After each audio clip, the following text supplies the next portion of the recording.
Saudara-saudari, Bapak dan Ibu, rekan-rekan muda dan anak-anak, Shalom Alaikum. Mari memperhatikan warna lilin hari ini, yaitu lilin yang ketiga, 1, 2, 3. Warnanya apa? Pink atau merah muda.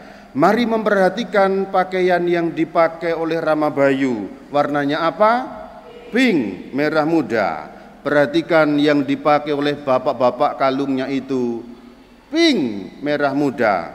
Bapak-bapak kok kecentilan. Kenapa warnanya merah muda, saudara-saudari? Ini minggu Advent yang ketiga. Nah, alasan dari warna yang muncul yaitu merah muda atau pink rose dalam bahasa Inggris adalah liturgi hari ini dimulai dengan satu kata, yaitu bersukacita. Mari dengarkan kembali teks liturgi hari ini yang tadi saya bacakan sebelum menyalakan lilin yang ketiga, yang dikutip dari surat Filipi. Dengar baik-baik. Bersukacitalah selalu dalam Tuhan. Sekali lagi ku katakan, bersukacitalah. Itulah kenapa minggu ketiga Advent juga disebut sebagai minggu sukacita, karena munculnya kata sukacita sebagai kata yang pertama di dalam perayaan liturgi hari ini. Maka warnanya sukacita, tidak ungu, tapi ungu yang dimudahkan menjadi pink rose atau merah muda, melambangkan tidak lagi suram tetapi gambaran sukacita. Itu juga ditegaskan di dalam bacaan yang kedua, saudara-saudari, dari firman Tuhan yang dikutip dari surat pertama kepada umat Tesalonika.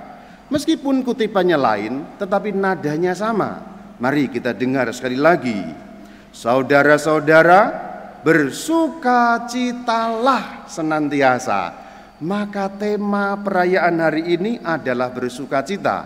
Bagus juga. Di antara umat yang datang, rupa-rupanya ada yang pakai baju meriah, ada juga beberapa bapak saya lihat pakai baju pink.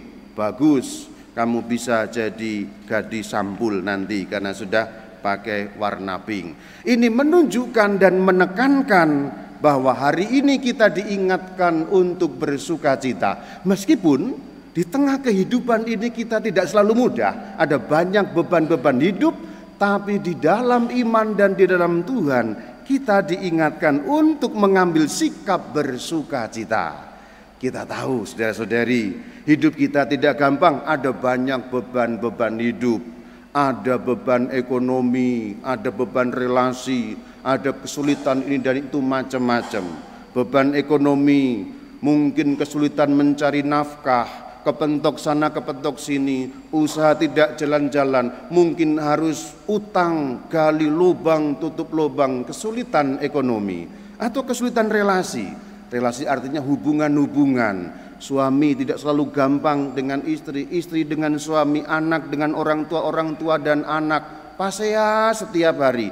Itulah beban-beban kesulitan relasi dan berbagai macam kesulitan. Tetapi saudara-saudari, di dalam iman, keyakinan akan Yesus Kristus Tuhan yang memberi kekuatan tidak selayaknya membuat kita menghadapi kesulitan itu dengan muka muram sepanjang hari, nangis bombay setiap waktu, muka kecut sampai kisut dan lain sebagainya. Tidak demikian. Maka kuncinya bersukacita supaya hidup kita yang dipenuhi dengan kesulitan dan beban ini tetap tegak berdiri, move on dalam bahasa anak sekarang, melanjutkan kehidupan meskipun terseok-seok, tapi mengandalkan kekuatan yang datang dari Tuhan, dan itulah bersukacita.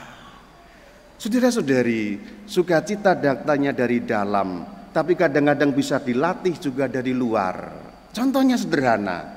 Umpamanya kamu lagi sedih, lagi susah, lagi sulit sekali, kan tarikan wajahnya itu kira-kira begitu. Kalau orang susah, orang sedih, orang lagi mengalami masalah, tarikan wajahnya itu sendu, suram, kadang-kadang menjijikkan. Coba kamu ngaca kalau lagi sedih, kalau lagi susah, ngaca gitu, kan kamu tidak suka dengan mukamu sendiri. Sudah mukanya rada jelek, itunya tambah-tambah lagi. Coba sedikit bersukacita, ditariklah ke atas sedikit. Memang hati lagi susah, memang mungkin juga lagi ada problem ngaca. Oh jelek kalau gini ya. Nah, lumayan. Tarikan yang ke atas sedikit itu, hatinya sedikit terbawa menjadi sukacita. Kalau tidak percaya, coba saja. Kalau lagi mukanya gini, ngaca, terus ditarik ke atas. Nah, kira-kira begitu. Itu hati terbawa. Karena apa? Ada sukacita, meskipun hanya baru sukacita di dalam wajah. Saudara-saudari, maka ingat firman hari ini, bersukacitalah senantiasa. Tapi Romo, saya kehabisan alasan untuk bersukacita. Sudah usaha saya tidak jalan, ekonomi saya sulit, hubungan dengan orang tua, dengan istri, dengan suami tidak berjalan, sulit sekali rasanya, dan sepertinya kehilangan alasan untuk bersukacita. Saudara-saudari, bapak dan ibu, rekan-rekan muda, tidak ada alasan untuk bersukacita, sebab selalu ada alasan untuk bersukacita. Dan alasan untuk bersukacita itu ditemukan di dalam keluargamu masing-masing. Anak-anak tidak selalu menyenangkan orang tuanya memang. Orang tua itu tidak selalu suka melihat tingkah anaknya. Tetapi perhatikan kalau dia tidur, perhatikan ketika dia mulai bertumbuh, anak ini menjengkelkan banget setiap hari. Tapi perhatikan kalau dia tidur, dia sudah bertumbuh sekarang. Kemarin-kemarin ngeyelnya minta ampun, dia masih umur 5 tahun, kok tiba-tiba sekarang sudah 11 tahun saja. Bertumbuhnya anak itu toh menggembirakan dan membawa sukacita. Ini yang ku bela-belain sekarang tidur, ngecas lagi. Tapi ini membawa aku pada sukacita, karena aku banting tulang setiap hari, ku bela-belain bocah ini, akhirnya dia bertumbuh dengan baik. Alasan bersukacita. Demikian pula anak-anak, dengarkan sekarang anak-anak dan orang-orang muda.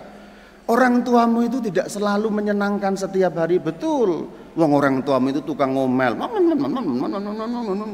ngomel aja. Aku tahu. Tetapi anak-anak, rekan-rekan muda yang masih minta uang pada orang tua, ingat baik-baik. Orang tuamu meskipun tidak selalu menyenangkan dan menjengkelkan itu, setiap hari ngasih makan kamu, ngasih uang saku kepadamu, ngasih uang kuota. Nah, ini anak-anak muda ini kan kuota, hidupnya dari mana? Mending tidak makan daripada tidak ada kuota. Uang kuotamu itu dari mana? Dari bapakmu, dari mamamu. Maka itu alasan bersukacita bahwa kamu masih tetap selalu dipenuhi. Meskipun kamu bisanya cuma nuntut, tapi toh orang tua memenuhi apa yang menjadi kebutuhanmu, kebutuhan kuota, kebutuhan uang saku dan lain sebagainya. Alasan untuk bersukacita datang dari keluargamu. Kalau kamu memperhatikan dengan seksama bagaimana pertumbuhan keluargamu, bagaimana keadaan keluargamu, selalu ada alasan untuk bersukacita.